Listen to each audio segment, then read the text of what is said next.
Chlorine जो है 17 और 37, ये हमारा क्वेश्चन है।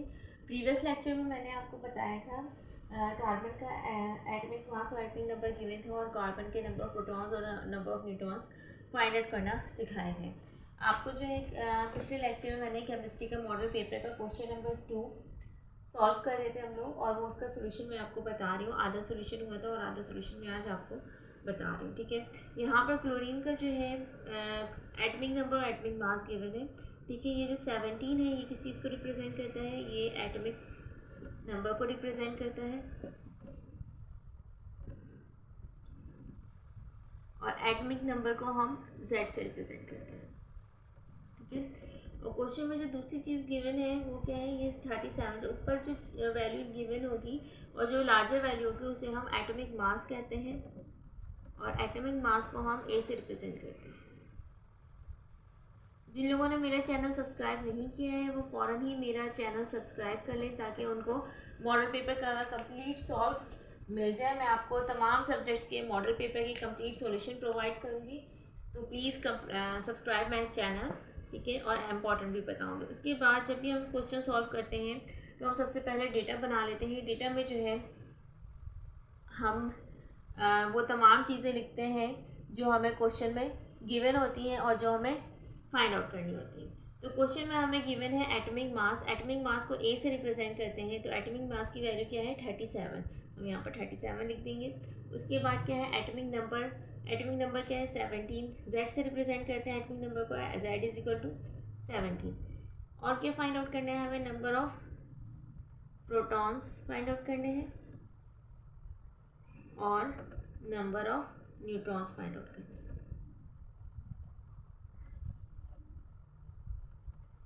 अच्छा, उसके बाद जब डेटा बनाने के बाद हमारा जो अगला स्टेप होता है वो होता है solution.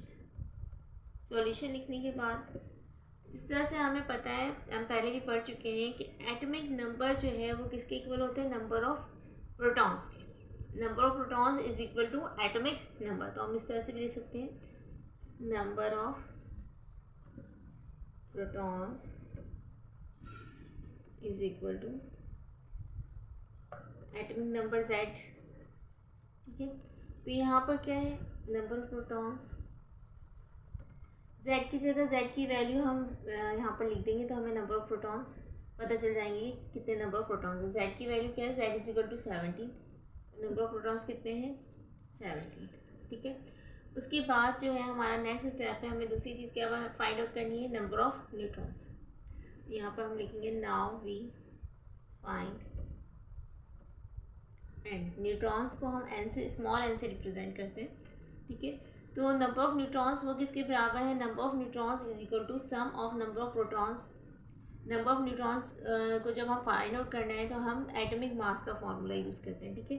Atomic mass is equal to sum of number of protons plus neutron, atomic mass का फॉर्मूला। अच्छा, मैं आपको एक इम्पॉर्टेंट चीज़ बताऊंगी कि अगर आपको एक फार्मूला पता हो तो उसी को आप थोड़ा सा चेंज करके, आपको बहुत सारे फार्मूले याद करने की ज़रूरत नहीं है। आपको नंबर ऑफ न्यूट्रॉन्स का, अगर आपको एटॉमिक मास का फॉर्मूला पता है तो आपको नंबर ऑफ न्यूट्रॉन्स का फाइंड आउट करने का फॉर्मूला याद करने की ज़रूरत नहीं है। आप इसी फॉर्मूले को थोड़ा सा चेंज करके आप फाइंड आउट कर सकते हैं। हमें क्योंकि number of neutrons find out करना है तो एन को हम अपनी जगह पर रखेंगे, ठीक है।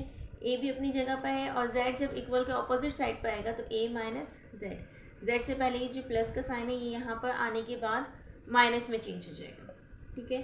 तो n is equal to A minus Z. अब a की वैल्यू क्या है, a जो है एटॉमिक मास है 37, 37 minus 17 is equal to n। 7 minus 7 0, 3 minus 1 2। Number of neutrons कितने हैं 20, तो इसको हम इस तरह से भी लिख सकते हैं number of neutrons is equal to 20।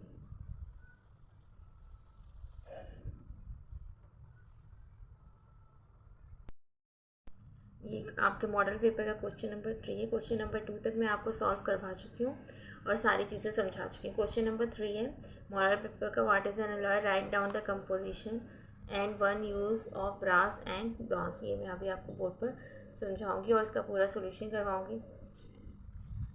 Question number 3 है what is an alloy, alloy क्या है, ठीक है।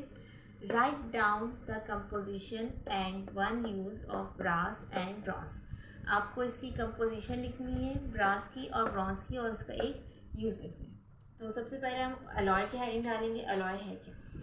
Alloy is the mixture of metal with metal. Metal का मेटल के साथ जो मिक्सचर होता है उसे हम क्या कहते हैं? अलॉय, ठीक है। और metal with non metal, metal का नॉन मेटल के साथ भी जो मिक्सचर होता है उसे भी हम अलॉय कहते हैं, ठीक है। या तो मेटल का मेटल के साथ मिक्सचर होगा या मेटल का नॉन मेटल के साथ मिक्सचर होगा, उसे हम क्या कहेंगे? अलॉय कहेंगे। There are about 7,000 alloys which are used for different purposes in the world. यहाँ पर कितने अलॉयज़ हैं? 7,000 अलॉयज़ हैं जो पूरी दुनिया में मुख्तलिफ मकसद के लिए यूज़ हो रहे हैं, मकासद के लिए यूज़ हो रहे हैं, ठीक है। अब उसके बाद क्वेश्चन का फर्स्ट पार्ट तो हमने कर लिया, ठीक है।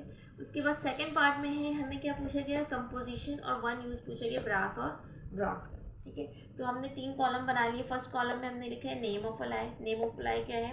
ब्रास है और ब्रॉन्ज है। इसके सेकंड कॉलम में हम दोनों की कंपोजिशन लिखेंगे और थर्ड कॉलम में यूजेस लिखेंगे कि ये कहाँ कहाँ यूज़ होते हैं।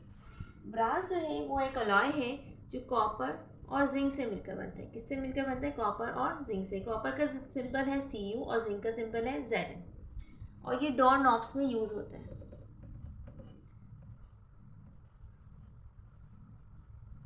उसके बाद जो हमारा सेकेंड अलॉय है उसका नाम क्या है? ब्रॉन्ज। ब्रॉन्ज जो है वो कॉपर, जिंक और टिन से मिलकर बनता है। कॉपर का सिंबल है Cu, जिंक का सिंबल है Zn और टिन का सिंबल है Sn। और ये यूज़ होता है कॉइन्स में